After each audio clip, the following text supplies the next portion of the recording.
Bienvenidos a Archivo Criminal, el canal donde abrimos los expedientes que el tiempo intentó cerrar. Aquí exploramos los casos más perturbadores, más oscuros y más fascinantes de la historia criminal mundial. Casos que sacudieron sociedades enteras, que pusieron a prueba los límites de la justicia y que nos recuerdan que la realidad siempre supera a la ficción. Si es tu primera vez aquí, te invitamos a quedarte, porque una vez que abres un expediente de archivo criminal, ya no puedes parar. Y si ya eres parte de esta comunidad, sabes exactamente de lo que hablamos. No olvides suscribirte y activar la campana de notificaciones para que ningún caso te tome por sorpresa. Ahora sí, abre el expediente. Imagina dos jóvenes de 18 y 19 años. Multimillonarios. Genios certificados con coeficientes intelectuales superiores a 160. Graduados universitarios cuando la mayoría de sus contemporáneos apenas terminaban la secundaria. Con todo el privilegio, toda la educación, todo el futuro brillante que el dinero puede comprar. Ahora imagina que esos mismos jóvenes deciden cometer un asesinato. No por dinero, no por venganza, no por pasión, sino simplemente para demostrar que son lo suficientemente inteligentes como para salirse con la suya. Para probar que están por encima de la moral ordinaria. Que son, en sus propias palabras, superhombres que no están sujetos a las leyes que gobiernan a la gente común. El 21 de mayo de 1924, en las calles elegantes del sur de Chicago, Nathan Leopold y Richard Loeb secuestraron a un niño de 14 años. Lo golpearon hasta matarlo con un cincel, desnudaron su cuerpo, le echaron ácido en el rostro para dificultar la identificación y lo metieron en una alcantarilla de drenaje como si fuera basura.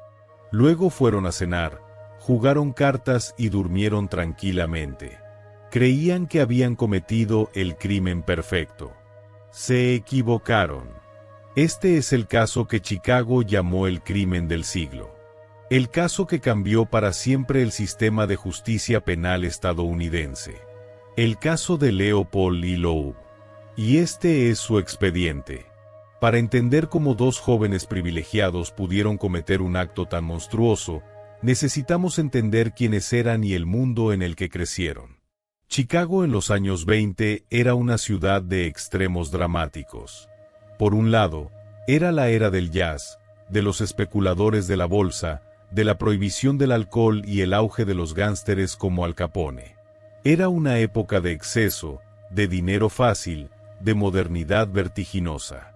Pero Chicago también era una ciudad profundamente dividida.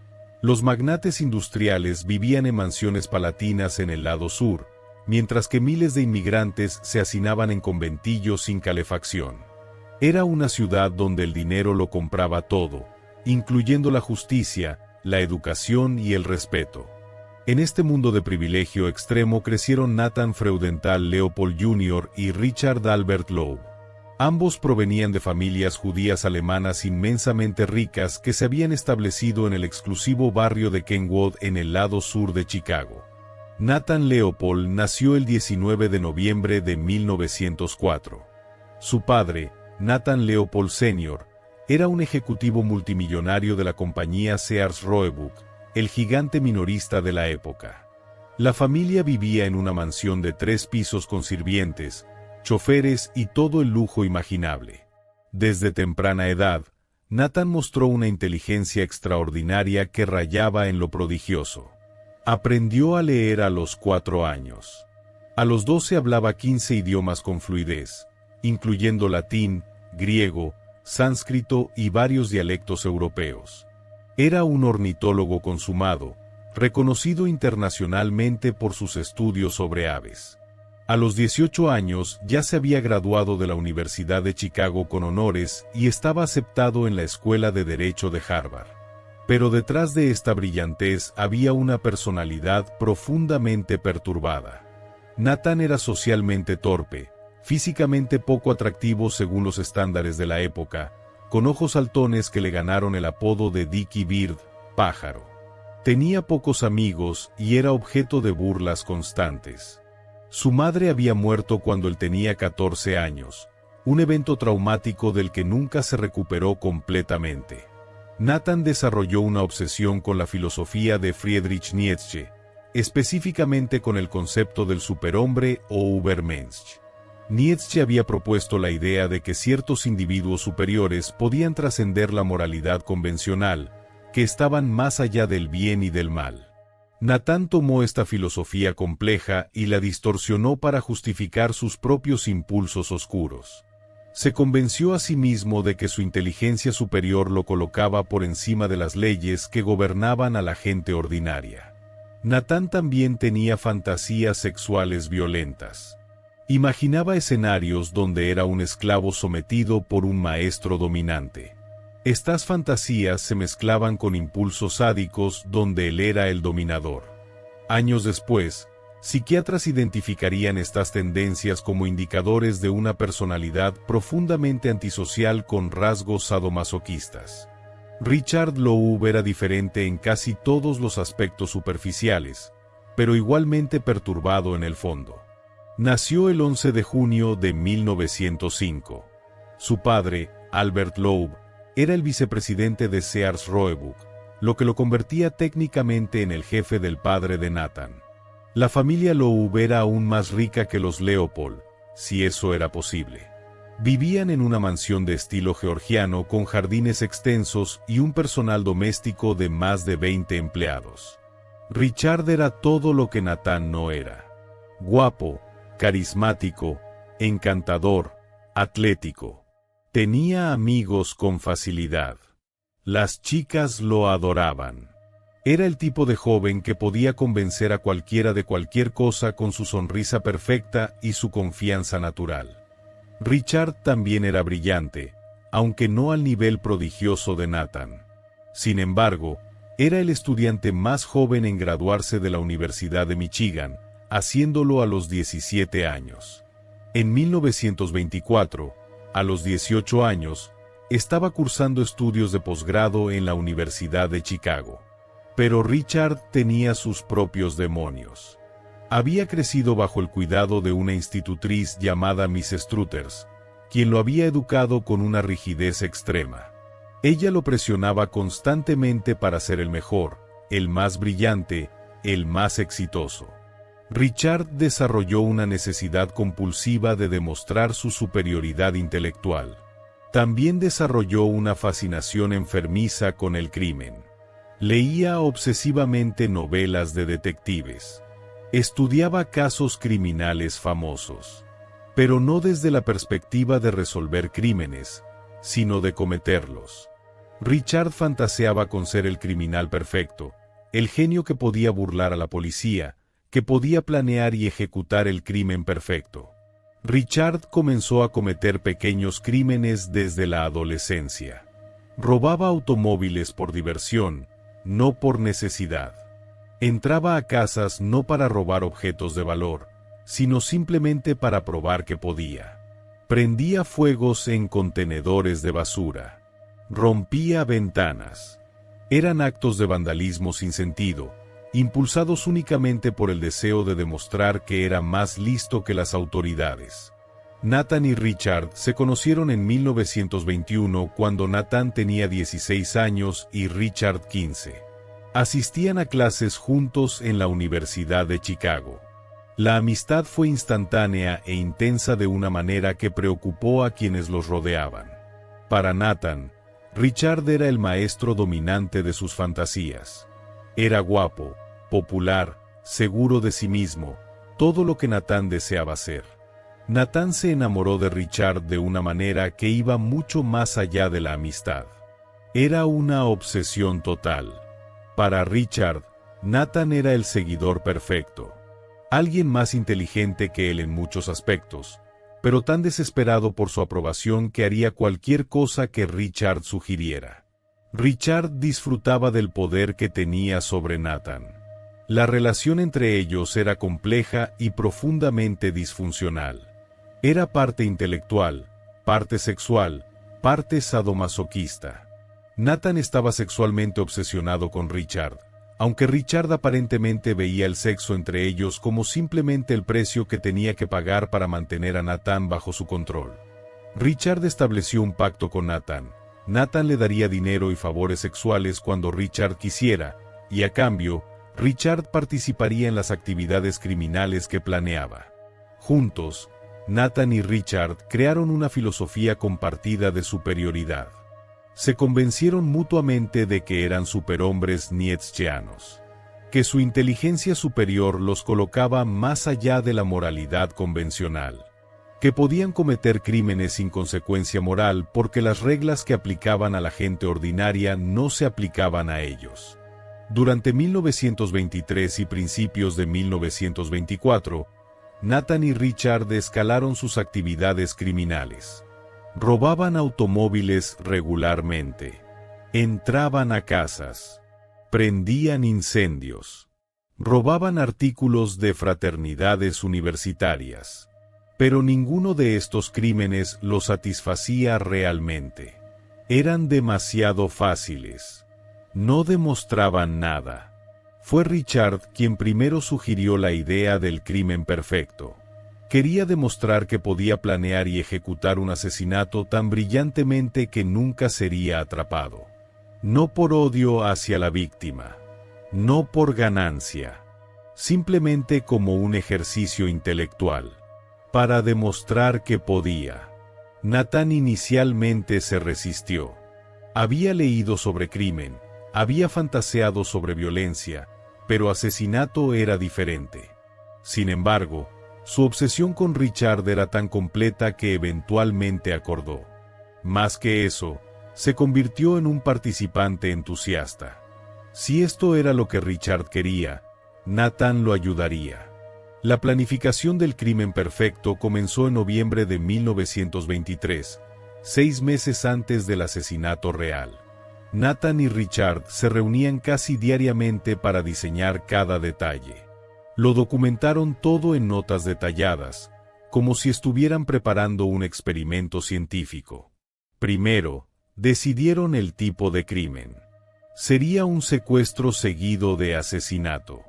Pedirían un rescate, no porque necesitaran el dinero, sino para hacer que el crimen pareciera un secuestro ordinario con motivación financiera.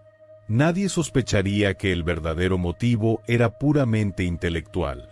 Segundo, estudiaron crímenes anteriores para identificar errores comunes. Leyeron sobre el caso Lindbergh y otros secuestros famosos. Identificaron que los criminales usualmente eran atrapados por errores tontos: ser vistos, dejar evidencia, actuar sospechosamente. Nathan y Richard estaban determinados a no cometer esos errores. Tercero, desarrollaron un plan elaborado para ocultar sus identidades. Rentarían un automóvil bajo un nombre falso. Usarían una máquina de escribir portátil para la nota de rescate, y luego la destruirían. Establecerían múltiples puntos de contacto para el pago del rescate, haciendo imposible que la policía los rastreara. Cuarto, y más críticamente, seleccionarían una víctima al azar. Este era un elemento clave de su plan. Si la víctima era aleatoria, no habría conexión entre los asesinos y la víctima. No habría motivo. No habría pistas. Durante meses, Nathan y Richard perfeccionaron cada detalle. Visitaron ubicaciones potenciales para disponer del cuerpo. Encontraron una alcantarilla de drenaje remota cerca de Wolf Lake, al sur de Chicago. Era el lugar perfecto, aislado, difícil de encontrar, donde el cuerpo podría no ser descubierto durante semanas o meses. Compraron ácido clorhídrico para verter sobre el cuerpo y dificultar la identificación. Compraron una soga para atar a la víctima. Richard robó un cincel de su antigua escuela preparatoria, que usarían como arma. Eran metódicos, cuidadosos, completamente fríos en su planificación. En mayo de 1924, decidieron que era momento de actuar. El 21 de mayo fue la fecha elegida. Era un miércoles ordinario, un día de escuela, cuando sería relativamente fácil encontrar un niño solo. Aquí necesitamos hacer una pausa para hablar sobre por qué eligieron un niño como víctima. Según sus declaraciones posteriores, había varias razones. Primera, un niño sería más fácil de dominar físicamente. Segunda, un niño sería más probable que confiara en ellos o fuera engañado para entrar a un automóvil. Tercera, la familia de un niño rico probablemente pagaría un rescate rápidamente.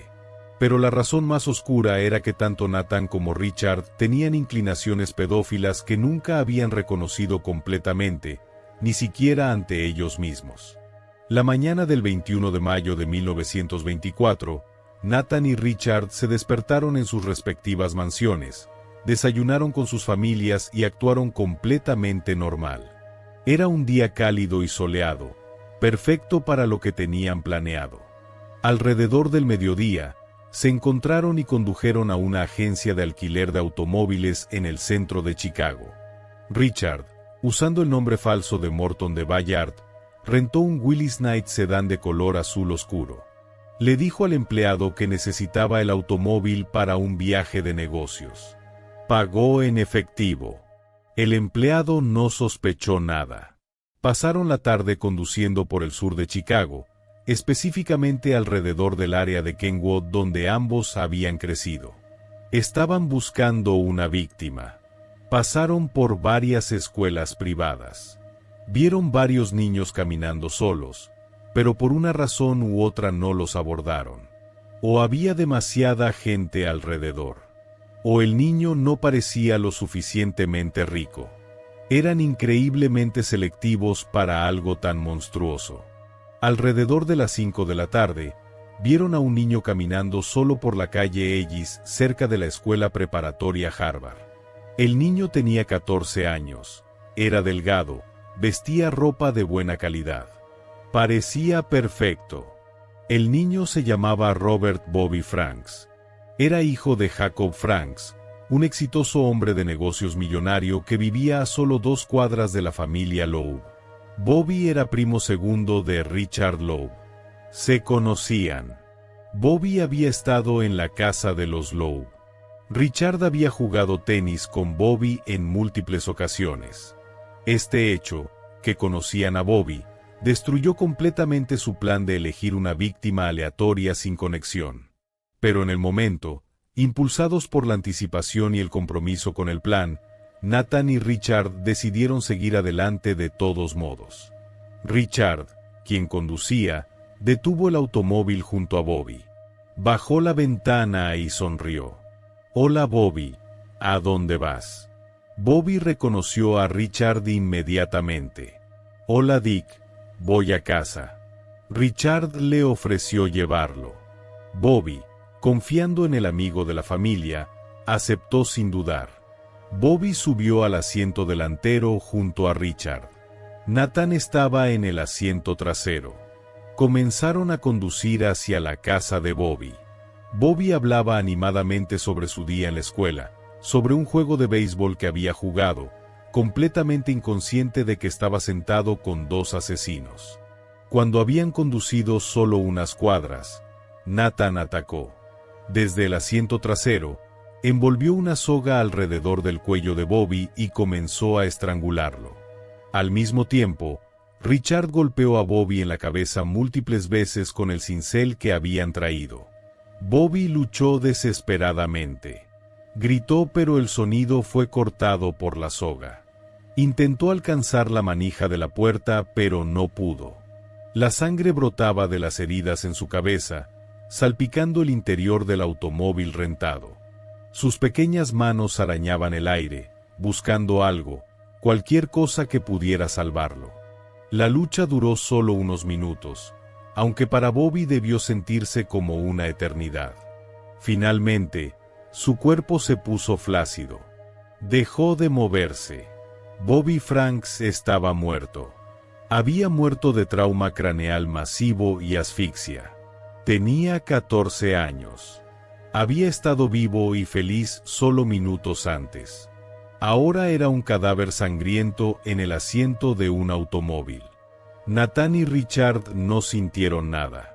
Ningún remordimiento. Ningún horror. Nathan diría después que en ese momento sintió excitación sexual. Richard diría que sintió una sensación de logro, como si hubiera pasado un examen difícil. Condujeron hacia el sur, fuera de la ciudad, hacia el área industrial cerca de Hammond, Indiana. Estaba oscureciendo. Encontraron una carretera desierta y se detuvieron. Sacaron el cuerpo de Bobby del automóvil. Le quitaron toda la ropa porque la ropa podría ayudar a identificarlo. Vieron que Bobby estaba circuncidado, lo que podría indicar que era judío, así que vertieron ácido clorhídrico sobre el rostro y los genitales para dificultar la identificación. Metieron el cuerpo desnudo en la alcantarilla de drenaje que habían identificado semanas antes. Era un espacio estrecho y tuvieron que doblar el cuerpo para que cupiera. La cabeza de Bobby quedó sumergida en el agua estancada del drenaje. Sus pequeños pies sobresalían ligeramente de la abertura, pero Nathan los empujó hacia adentro con un palo. Metieron la ropa ensangrentada de Bobby en una bolsa. Condujeron de regreso hacia Chicago. En el camino, se detuvieron en varios lugares para dispersar evidencia. Tiraron los zapatos de Bobby por la ventana en un área. Tiraron su cinturón en otra. Quemaron su ropa en un incinerador cerca de la Universidad de Chicago. Limpiaron la sangre del interior del automóvil lo mejor que pudieron. Devolvieron el automóvil rentado alrededor de las 9 de la noche. El empleado notó algunas manchas en el tapizado, pero Nathan le dijo que había derramado vino. Le dio una propina generosa y el empleado no hizo más preguntas. Esa noche, Nathan y Richard fueron a cenar a un restaurante elegante. Comieron bistecs y bebieron vino. Discutieron el asesinato en voz baja, analizando que había salido bien y que podría mejorarse. Richard bromeó que había sido más fácil de lo que pensaba. Nathan dijo que la parte con el ácido había sido innecesariamente complicada. Después de cenar, fueron a la casa de Nathan. Jugaron cartas. Bebieron whisky de contrabando. Alrededor de la medianoche, escribieron la nota de rescate usando la máquina de escribir portátil que habían comprado. La nota demandaba $10,000 y daba instrucciones elaboradas sobre cómo entregar el dinero. Se fueron a dormir alrededor de las 2 de la mañana. Durmieron profundamente, sin pesadillas, sin culpa. Mientras Nathan y Richard dormían tranquilos, la familia Franks estaba sumida en una pesadilla. Bobby no había llegado a casa después de la escuela. Su madre, Flora Franks, había comenzado a preocuparse alrededor de las 6 de la tarde. Bobby siempre llegaba a casa para la cena. Nunca se retrasaba sin avisar. A las 7, Flora llamó a amigos y familiares preguntando si habían visto a Bobby. Nadie lo había visto. A las 8, su esposo Jacob regresó a casa del trabajo y se enteró de que Bobby estaba desaparecido. Inmediatamente comenzó a buscar por el vecindario. Fue a la escuela. Fue a casas de amigos. Nada. A las 9 de la noche, Jacob Franks llamó a la policía. Reportó que su hijo de 14 años estaba desaparecido. La policía de Chicago, acostumbrada a reportes de niños que simplemente se habían quedado jugando con amigos, inicialmente no le dio mucha importancia. Le dijeron a Jacob que Bobby probablemente aparecería pronto. Pero Jacob tenía un mal presentimiento. Contrató detectives privados esa misma noche. Para la medianoche, docenas de personas estaban buscando a Bobby por todo el sur de Chicago. La mañana siguiente, 22 de mayo, Jacob Franks recibió una llamada telefónica. Una voz masculina que no reconoció le dijo que su hijo había sido secuestrado, que estaba vivo, que recibiría instrucciones sobre el rescate. La voz le advirtió que no contactara a la policía o su hijo moriría. Luego la persona colgó. Jacob estaba aterrorizado pero también esperanzado. Si era un secuestro, eso significaba que Bobby estaba vivo. Significaba que podía recuperarlo pagando el rescate. Jacob era multimillonario. $10,000, 100,000, 1,000,000, pagaría cualquier cantidad. Unas horas después, llegó la nota de rescate por correo especial. Estaba dirigida al señor Jacob Franks. La carta estaba escrita a máquina y firmada por George Johnson. Decía lo siguiente: estimado señor Franks, como sin duda habrá descubierto ya, su hijo ha sido secuestrado. Permítanos asegurarle que está absolutamente a salvo. Necesitará un rescate considerable para recuperarlo. Se le avisará más tarde del monto exacto. No intente comunicarse con la policía o agencias privadas. Si lo hace, el niño morirá. Si sigue nuestras instrucciones al pie de la letra, el niño será devuelto sano y salvo en 24 horas de recibir el dinero. Jacob leyó la carta una y otra vez. La policía ya estaba involucrada, pero les ordenó que mantuvieran un perfil bajo. No quería arriesgar la vida de Bobby. Pero mientras Jacob esperaba instrucciones adicionales sobre el pago del rescate, algo terrible estaba ocurriendo a unas millas al sur. Tony Minke era un trabajador polaco inmigrante que trabajaba para Pennsylvania Railroad. La mañana del 22 de mayo estaba caminando a lo largo de las vías del tren cerca de Wolf Lake, verificando los rieles como parte de sus responsabilidades laborales. Alrededor de las 9 de la mañana, notó algo sobresaliendo de una alcantarilla de drenaje cerca de las vías. Se acercó a investigar. Al principio pensó que era algún tipo de muñeco o maniquí, pero cuando lo miró más de cerca, con creciente horror, se dio cuenta de que era un cuerpo humano. El cuerpo de un niño. Tony corrió a la estación de tren más cercana y llamó a la policía. Los oficiales llegaron rápidamente. Sacaron el cuerpo del drenaje. Era el cuerpo de un niño adolescente, desnudo, con el rostro y genitales quemados por ácido. Había golpes brutales en la cabeza. Había estado muerto aproximadamente 12 horas. No había identificación. La ropa había sido removida. El rostro estaba demasiado desfigurado para reconocimiento visual fácil. Pero cerca del cuerpo, parcialmente ocultos en la maleza, los investigadores encontraron un par de anteojos. Eran anteojos con un diseño de bisagra inusual, un tipo específico fabricado por una compañía llamada Almer Coe & Company. La policía rastreó los anteojos al fabricante. Almer Coe les informó que solo habían vendido 3 pares de anteojos con ese diseño específico de bisagra en el área de Chicago en los últimos meses. Tenían los nombres de los 3 compradores.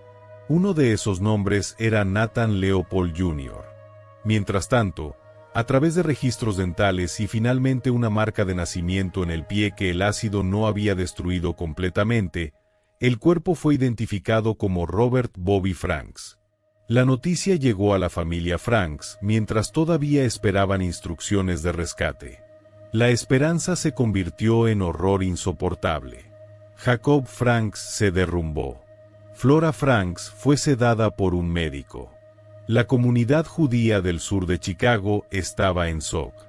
¿Quién podría hacer algo así? ¿Quién podría matar a un niño de manera tan brutal y sin sentido? La policía de Chicago, bajo enorme presión pública, lanzó una de las investigaciones más intensivas en la historia de la ciudad. El caso fue asignado al sargento detective William Schumacher y al fiscal del estado Robert Crowe, un hombre ambicioso que vio este caso de alto perfil como su boleto a la gobernación. Inicialmente, sospecharon de varios sospechosos habituales. Maestros que habían sido despedidos recientemente. Conocidos delincuentes sexuales en el área. Incluso brevemente sospecharon de un chofer de la familia Franks. Pero ninguna de estas pistas condujo a nada. Entonces recordaron los anteojos. Contactaron a Nathan Leopold para preguntarle sobre ellos. Nathan, confiado en su inteligencia superior, aceptó hablar con la policía voluntariamente. Pensó que podría superar en astucia a los detectives. Fue un error fatal. El 26 de mayo, Nathan fue a la estación de policía para una entrevista. Le mostraron los anteojos. Nathan los identificó inmediatamente como suyos, pero dijo que debía haberlos perdido durante una de sus expediciones de observación de aves cerca de Wolf Lake semanas atrás. Iba allí frecuentemente a estudiar pájaros. Los anteojos debían haberse caído de su bolsillo. Era una explicación razonable. Los detectives no tenían motivo para sospechar de Nathan. Era un joven respetable de una familia prominente, sin antecedentes criminales. Pero decidieron verificar su historia. Le preguntaron dónde había estado el día del secuestro, 21 de mayo. Nathan dijo que había pasado el día con su amigo Richard Loeb. Habían conducido alrededor, habían recogido a 2 chicas, habían bebido alcohol de contrabando y habían regresado a casa tarde en la noche. Los detectives contactaron a Richard Loeb para verificar la coartada. Richard contó exactamente la misma historia. Los nombres de las chicas, los lugares que habían visitado, el momento. Cada detalle coincidía perfectamente. Demasiado perfectamente. El sargento Schumacher era un detective veterano con 30 años de experiencia. Había interrogado a miles de sospechosos. Y sabía que cuando 2 personas contaban historias idénticas con detalles idénticos, usualmente significaba que la historia había sido ensayada. Las personas reales, recordando eventos reales, cuentan las cosas de manera ligeramente diferente, enfatizan detalles diferentes. La coincidencia perfecta es señal de engaño. Schumacher comenzó a cavar más profundo. Verificó la historia de las 2 chicas. No existían. Los lugares que Nathan y Richard dijeron haber visitado, varios testigos dijeron que no los habían visto allí. La coartada era completamente fabricada. Mientras tanto, otros investigadores estaban analizando la nota de rescate. Un experto en máquinas de escribir determinó que había sido escrita en una máquina de escribir portátil Underwood. Comenzaron a verificar quién en Chicago poseía tal máquina. También rastrearon el automóvil rentado. Encontraron que un hombre llamado Morton de Bayard había rentado un Willys Knight el 21 de mayo. Pero cuando investigaron, no existía ningún Morton de Bayard en Chicago. El nombre era falso. El empleado de la agencia de renta proporcionó una descripción del hombre que había rentado el automóvil. La descripción coincidía con Richard Loeb. El fiscal Crowe tomó una decisión. Ordenó que Nathan Leopold y Richard Loeb fueran traídos para interrogatorio extensivo. El 29 de mayo, 8 días después del asesinato, ambos jóvenes fueron llevados a la oficina del fiscal del estado. El interrogatorio comenzó por separado. Nathan fue interrogado por el sargento Schumacher. Richard por otros detectives. La estrategia era buscar inconsistencias en sus historias. Durante horas, ambos mantuvieron la misma coartada. Habían estado con chicas. Habían estado bebiendo. No sabían nada sobre Bobby Franks. Era solo una coincidencia terrible que los anteojos de Nathan hubieran sido encontrados cerca del cuerpo. Pero alrededor de la medianoche, Richard comenzó a quebrarse. Era el más débil emocionalmente de los 2. Los detectives lo presionaron sobre detalles específicos de su coartada. Los nombres de las chicas, sus direcciones, cómo lucían, dónde exactamente las habían encontrado. Richard no podía proporcionar respuestas consistentes porque no existían. Finalmente, exhausto y aterrorizado, Richard hizo una confesión parcial. Admitió que la coartada era falsa. Admitió que habían rentado el automóvil. Pero dijo que todo había sido idea de Nathan. Que Nathan había planificado todo. Que Nathan había matado a Bobby mientras Richard solo conducía. Richard intentó presentarse como una víctima, manipulado por el genio malvado de Nathan. En la habitación de al lado, Nathan todavía mantenía su historia. Hasta que los detectives entraron y le dijeron que Richard había confesado. Nathan, enfurecido por lo que veía como una traición de Richard, hizo su propia confesión. Pero su versión era diferente. Nathan dijo que había sido idea de Richard. Que Richard era obsesionado con el crimen. Que Richard había matado a Bobby mientras Nathan solo había ayudado. Nathan intentó culpar a Richard completamente. Durante las siguientes horas, las confesiones completas emergieron. Cada uno intentaba minimizar su propia culpabilidad mientras maximizaba la del otro. Pero al final, ambos admitieron todos los detalles. El plan de meses. La selección de Bobby Franks. El asesinato. La disposición del cuerpo. Todo. El 31 de mayo de 1924, el fiscal del estado Robert Crowe organizó una conferencia de prensa. Anunció que el asesinato de Bobby Franks había sido resuelto. Que dos jóvenes de familias prominentes, Nathan Leopold Jr. y Richard Loeb, habían confesado el crimen. Que habían asesinado a Bobby Franks por emoción, para demostrar que podían cometer el crimen perfecto. La noticia explotó como una bomba en Chicago y en todo Estados Unidos. Dos genios millonarios, de buenas familias, con todo el privilegio y ventaja que la sociedad podía ofrecer. Habían asesinado a un niño inocente simplemente como experimento intelectual. Era incomprensible. Era monstruoso. Capturó la imaginación del público de una manera que ningún caso criminal había hecho antes. Los periódicos lo llamaron el crimen del siglo. Publicaban detalles gráficos del asesinato junto a fotos de Nathan y Richard en sus togas académicas, sonriendo en graduaciones universitarias. El contraste entre sus privilegios y su depravación era chocante. La multitud afuera de la cárcel donde Nathan y Richard estaban detenidos gritaba pidiendo linchamiento. Había que proteger a los prisioneros con guardias armados las 24 horas.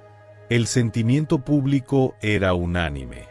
Nathan Leopold y Richard Loeb debían ser ejecutados. Las familias Leopold y Loeb estaban devastadas. Habían dado a sus hijos todo. La mejor educación. Viajes al extranjero, cultura, oportunidades. ¿Cómo habían criado monstruos? Los padres de Nathan y Richard gastaron fortunas intentando contratar los mejores abogados. Varios abogados prominentes se negaron a tomar el caso. La evidencia era abrumadora. Las confesiones eran detalladas. La opinión pública era homicida. Defender a Nathan y Richard sería un suicidio profesional. Pero había un hombre dispuesto a aceptar el caso. El hombre más famoso, más brillante y más controvertido abogado defensor en Estados Unidos. Su nombre era Clarence Darrow. Clarence Darrow tenía 67 años en 1924. Era una leyenda viviente del derecho penal. Había defendido a Eugene Debs en casos laborales. Había defendido a líderes sindicales acusados de asesinato. Era conocido por tomar casos imposibles y ganarlos contra toda probabilidad. Era un orador magistral cuya elocuencia podía hacer llorar a jurados. Darrow era también un opositor filosófico de la pena de muerte. Creía que la pena capital era bárbara, que no disuadía el crimen, que era aplicada de manera desigual contra los pobres mientras los ricos escapaban. Había jurado dedicar el resto de su vida a luchar contra la pena de muerte en todas sus formas. Cuando las familias Leopold y Loeb lo contactaron, Darrow inicialmente se negó. El caso parecía imposible, pero luego consideró algo más. Si podía salvar a Nathan y Richard de la ejecución, dos jóvenes ricos con todo el privilegio, demostraría que la pena de muerte era verdaderamente injusta. Porque si dos confesos asesinos de niños no eran ejecutados debido a su riqueza, probaría que el sistema favorecía a los ricos. Darrow aceptó el caso. Su honorario fue $1.000.000, una suma astronómica en 1924, equivalente a más de $15 millones actuales. Fue uno de los honorarios legales más altos jamás pagados en ese momento. El juicio estaba programado para comenzar en julio de 1924. El fiscal Robert Crowe estaba determinado a obtener la pena de muerte. Había prometido públicamente que Leopold y Loeb serían ahorcados por su crimen. Su reputación política dependía de ello. Pero Clarence Darrow tenía un plan brillante. Sabía que no podía ganar frente a un jurado. Ningún jurado en Chicago, posiblemente ningún jurado en Estados Unidos, absolvería a Nathan y Richard. La evidencia era irrefutable. Las confesiones eran detalladas. El público exigía sangre. Así que Darrow hizo algo inesperado. Nathan y Richard cambiaron sus declaraciones de no culpable a culpable. Al declararse culpables, eliminaban la posibilidad de un juicio por jurado. Bajo la ley de Illinois en ese momento, un acusado que se declaraba culpable tenía derecho a una audiencia de sentencia frente a un juez, no a un jurado. Y Darrow creía que tenía mejor oportunidad de salvar a Nathan y Richard de la ejecución apelando a la razón de un juez que a las emociones de un jurado. El juez asignado al caso era John Cavely, un magistrado de 63 años conocido por ser justo pero estricto. Nunca había sentenciado a un acusado a muerte en casos donde el acusado se había declarado culpable. Pero nunca había tenido un caso como este. La audiencia de sentencia comenzó el 23 de julio de 1924 en la Corte Criminal del Condado de Cook.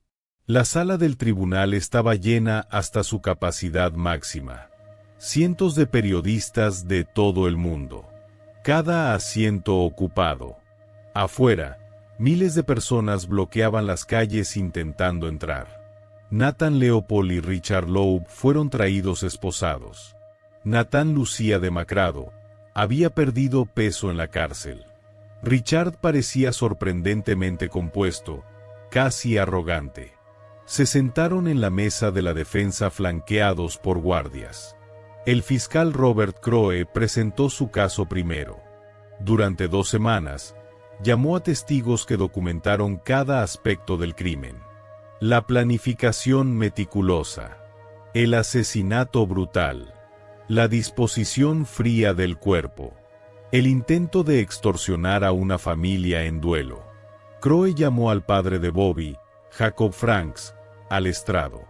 Jacob describió a su hijo, un niño brillante, alegre, lleno de promesa. Describió la agonía de esperar noticias durante el secuestro. El horror de identificar el cuerpo de su hijo en la morgue. Jacob lloró abiertamente en el estrado. Media sala del tribunal lloraba con él. Crowe presentó las confesiones completas de Nathan y Richard. Leyó pasajes en voz alta donde describían el asesinato con frialdad clínica. Donde discutían verter ácido sobre el rostro de Bobby, como si estuvieran discutiendo un experimento de química. Donde admitían que la razón para el asesinato había sido simplemente demostrar que podían salirse con la suya. Crowe argumentó que Nathan Leopold y Richard Loeb eran malvados en su forma más pura, que habían tenido todas las ventajas, que no había abuso, no había pobreza, no había desesperación que explicara sus acciones, que habían elegido el mal simplemente porque querían, y que merecían la pena máxima bajo la ley, la muerte. En su declaración final, Crowe dio un discurso apasionado que duró 3 horas. Señaló a Nathan y Richard directamente. Los llamó asesinos de sangre fría de un niño inocente. Describió cómo Bobby Franks debió haber sufrido en sus últimos momentos. El terror, el dolor, la confusión de por qué alguien que conocía lo estaba lastimando. Crowe terminó su argumento diciendo, si su honor no sentencia a estos asesinos a muerte, entonces nunca nadie en el estado de Illinois será ejecutado. Porque si la riqueza, si la posición social, si buenos abogados pueden salvar a estos monstruos, entonces no existe la justicia, solo existe el privilegio. La sala del tribunal estalló en aplausos. El juez Cabelli tuvo que golpear su mazo repetidamente para restaurar el orden. Ahora era el turno de Clarence Darrow. Y lo que hizo durante los siguientes días se convertiría en legendario en la historia del derecho penal estadounidense. Darrow no intentó argumentar que Nathan y Richard eran inocentes. No podía. Habían confesado. No intentó argumentar que eran buenos chicos que habían cometido un error. Era absurdo. En cambio, Darrow argumentó algo radicalmente diferente. Argumentó que Nathan Leopold y Richard Loeb estaban profundamente enfermos mentales, que sus mentes estaban rotas de maneras que ni ellos mismos entendían completamente, y que ejecutar a personas enfermas mentales, sin importar la atrocidad de sus crímenes, era inmoral. Darrow llamó a un desfile de psiquiatras como testigos. En 1924, la psiquiatría era todavía una ciencia relativamente nueva. El psicoanálisis freudiano apenas comenzaba a ganar aceptación en Estados Unidos. Los conceptos de psicopatía, sociopatía, trastornos de personalidad, eran prácticamente desconocidos para el público general. El doctor William Witte, uno de los psiquiatras más prominentes del país, testificó que había examinado a Nathan Leopold extensivamente. Describió las fantasías violentas de Nathan, su obsesión con la filosofía nietzscheana, su incapacidad de sentir empatía normal. Witte diagnosticó a Nathan con una forma de paranoia combinada con características esquizoides, esencialmente lo que hoy llamaríamos trastorno de personalidad antisocial con rasgos narcisistas. El Dr. Witte testificó que Nathan literalmente no podía entender por qué matar a Bobby Franks estaba mal desde una perspectiva moral. Intelectualmente sabía que era ilegal, pero no sentía que fuera moralmente incorrecto. Su sentido de la moralidad estaba fundamentalmente roto. El Dr. Bernard Glueck testificó sobre Richard Loeb. Describió cómo Richard había desarrollado fantasías criminales desde la infancia.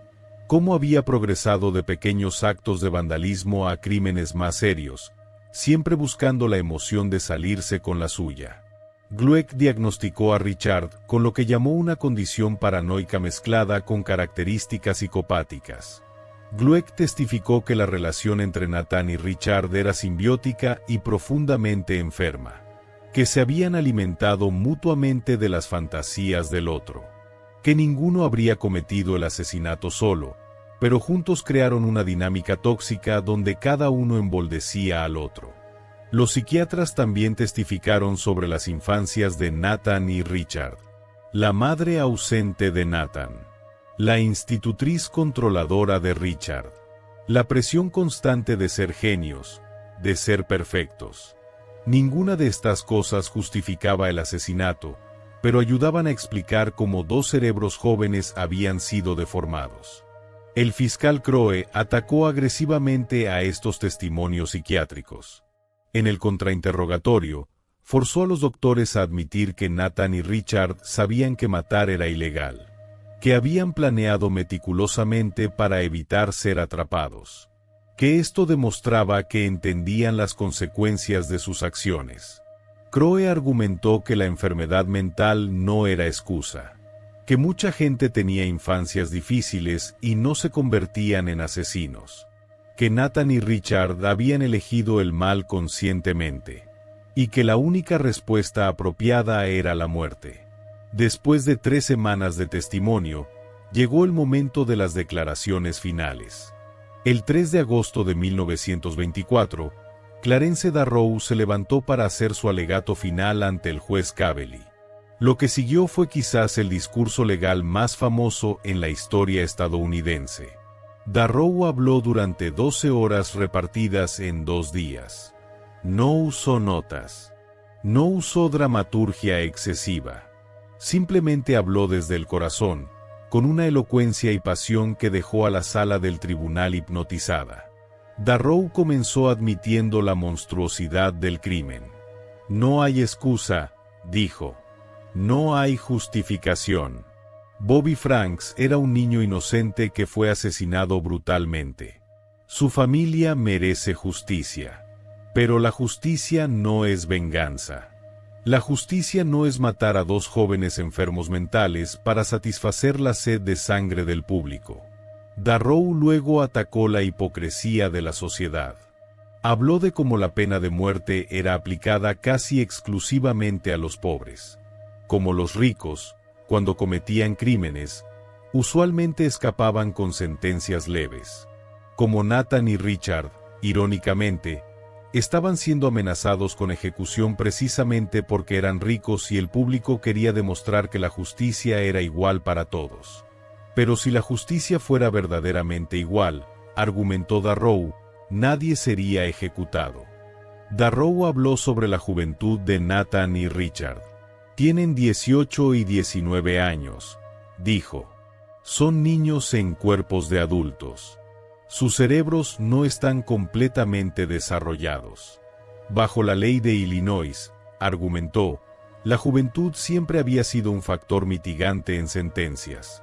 Ningún joven de 18 años en la historia de Illinois había sido ejecutado después de declararse culpable. Pero la parte más poderosa del discurso de Darrow fue cuando habló sobre la futilidad de la pena de muerte. Ejecutar a estos jóvenes no traerá de vuelta a Bobby Franks, dijo. No hará que su familia sufra menos. No evitará futuros crímenes. Solo añadirá 2 muertes más a una tragedia ya insoportable. Darrow habló directamente al juez Cavely. Estoy rogando por la vida de 2 jóvenes, dijo con lágrimas en los ojos. Sé que sus acciones son imperdonables. Sé que han causado dolor incalculable. Pero están enfermos. Son producto de fuerzas que apenas comenzamos a entender. Encarcelarlos de por vida, permitirles vivir sabiendo lo que hicieron, eso es castigo suficiente. La ejecución es simplemente crueldad añadida a crueldad. Darrow terminó su discurso con palabras que resonarían a través de las décadas. Pido que su señoría no se convierta en un instrumento de la multitud. Pido que considere que tomar vidas humanas no hace que vivamos en una sociedad más civilizada, sino menos. Estoy pidiendo el futuro. Estoy pidiendo un tiempo en que el odio y la crueldad no dominen los corazones de los hombres. Un tiempo que seguramente llegará cuando la humanidad mirará atrás a este tiempo y se horrorizará de que alguna vez matamos a personas, no para proteger a otros, sino para venganza. Cuando Darrow terminó, la sala del tribunal estaba en completo silencio. Varias personas, incluyendo periodistas experimentados, lloraban abiertamente.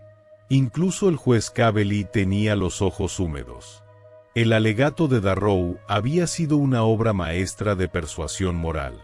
El juez Cavely anunció que tomaría el caso bajo consideración y daría su decisión en 2 semanas. Durante esas 2 semanas, Chicago y el resto del país esperaron ansiosamente. Los periódicos debatían diariamente qué haría Cavely. Las apuestas en las calles favorecían la sentencia de muerte en una proporción de 3-1. El 10 de septiembre de 1924, el juez Cavely regresó a la corte. La sala estaba aún más llena que durante el juicio. Nathan y Richard fueron traídos. Lucían pálidos, habían perdido peso esperando su destino. El juez Cavely comenzó leyendo su decisión. Habló durante casi 1 hora, detallando su razonamiento. Dejó claro que creía que el crimen era monstruoso, que Nathan y Richard merecían el castigo más severo, que el sufrimiento que habían causado era incalculable. Pero entonces dijo algo crucial. En toda la historia del estado de Illinois, nunca se había ejecutado a un acusado menor de 23 años que se hubiera declarado culpable. Establecer ese precedente ahora, dijo Cavely, violaría la tradición de mostrar alguna misericordia a la juventud. Cavely también citó el testimonio psiquiátrico. Aunque no aceptaba completamente la idea de que Nathan y Richard eran inimputables por enfermedad mental, reconocía que había algo profundamente anormal en sus mentes. Finalmente, el juez Cavely pronunció la sentencia. Es la sentencia de esta corte que Nathan Leopold Jr. y Richard Loeb sean confinados en la penitenciaría del estado de Illinois en Joliet por el término de su vida natural por el asesinato de Robert Franks.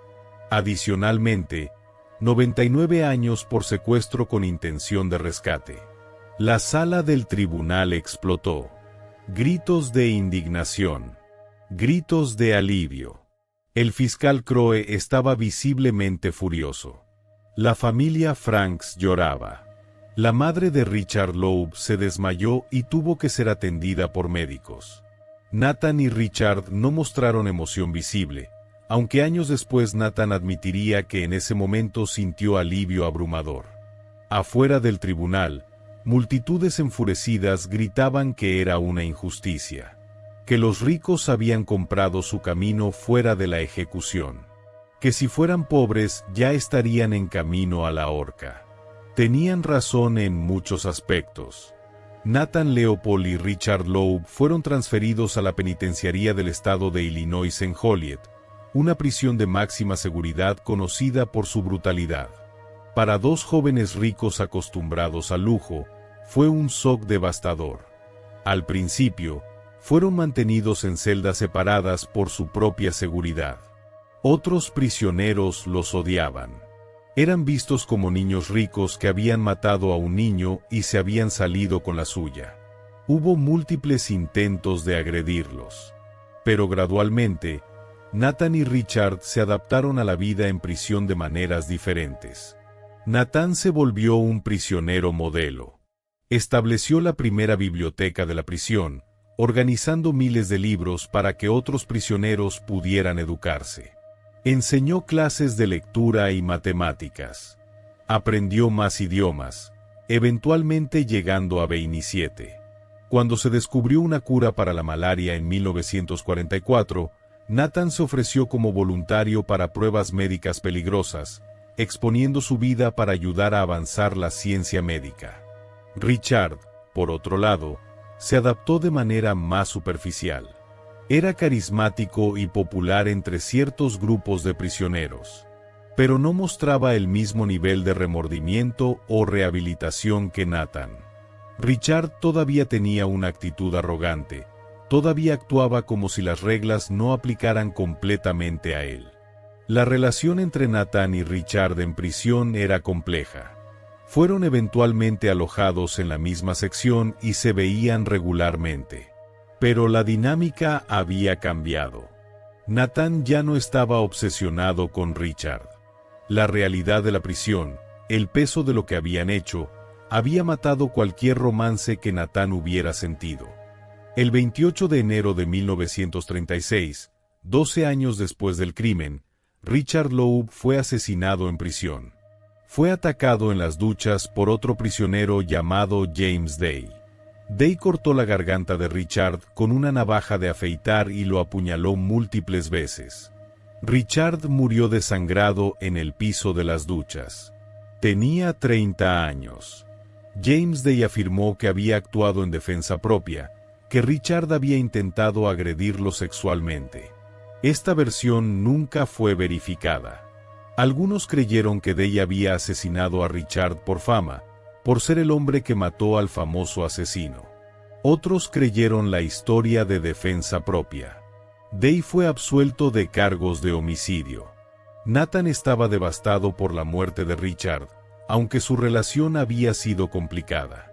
En sus memorias posteriores, Nathan escribió que la muerte de Richard fue quizás la justicia poética, que habían matado con violencia y Richard había muerto con violencia, que quizás era lo que merecía. Nathan continuó en prisión durante 23 años más. Se convirtió en un caso de estudio en rehabilitación carcelaria. Los psicólogos que lo evaluaban regularmente notaban cambios profundos en su personalidad. El joven arrogante que se había creído un superhombre se había convertido en un hombre de mediana edad humilde que expresaba remordimiento genuino. En 1958, después de 34 años en prisión, Nathan Leopold fue liberado en libertad condicional. Tenía 53 años. El mundo había cambiado dramáticamente desde que había entrado a prisión en 1924. La Gran Depresión, la Segunda Guerra Mundial, el Holocausto, la Guerra Fría. Todo había ocurrido mientras Nathan estaba encerrado. Nathan se mudó a Puerto Rico, donde trabajó como técnico de laboratorio en un hospital. Vivió una vida tranquila bajo un perfil bajo. Se casó con una viuda llamada Trudy Feldman. Escribió sus memorias tituladas Life Plus Ninety Nine Years, donde detallaba su vida, su crimen y su tiempo en prisión. En el libro, Nathan expresó remordimiento profundo por el asesinato de Bobby Franks. Escribió que no pasaba un día sin pensar en el niño cuya vida había tomado, que entendía que nada de lo que hiciera podría compensar ese crimen, que viviría el resto de su vida con esa culpa. Nathan Leopold murió de un ataque cardíaco el 30 de agosto de 1971 en Puerto Rico. Tenía 66 años. Había vivido 47 años después del asesinato de Bobby Franks, 47 años cargando con el peso de lo que había hecho. El caso de Leopold y Loeb cambió el sistema de justicia penal estadounidense de maneras profundas. Fue uno de los primeros casos en usar extensivamente testimonio psiquiátrico. Estableció precedentes sobre cómo la enfermedad mental debía ser considerada en sentencias. Popularizó la idea de que los criminales podían ser estudiados científicamente, que el crimen tenía causas psicológicas que podían ser entendidas. También alimentó debates que continúan hasta hoy sobre privilegio y justicia. ¿Fueron Nathan y Richard salvados de la ejecución por sus buenos abogados y su dinero? Absolutamente. ¿Es eso justo? No. Pero Clarence Darrow argumentaría que la respuesta no es ejecutar más gente, sino ejecutar a menos. Que el sistema no debería bajarse al nivel más bajo, sino elevarse al más alto. El caso también planteó preguntas sobre inteligencia y moralidad. Nathan y Richard eran genios certificados, pero claramente carecían de sabiduría moral, de empatía, de humanidad básica.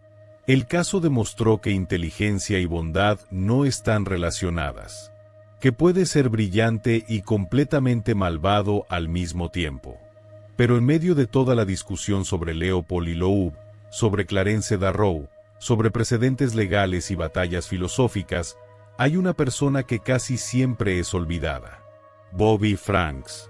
Robert Bobby Franks tenía 14 años cuando murió.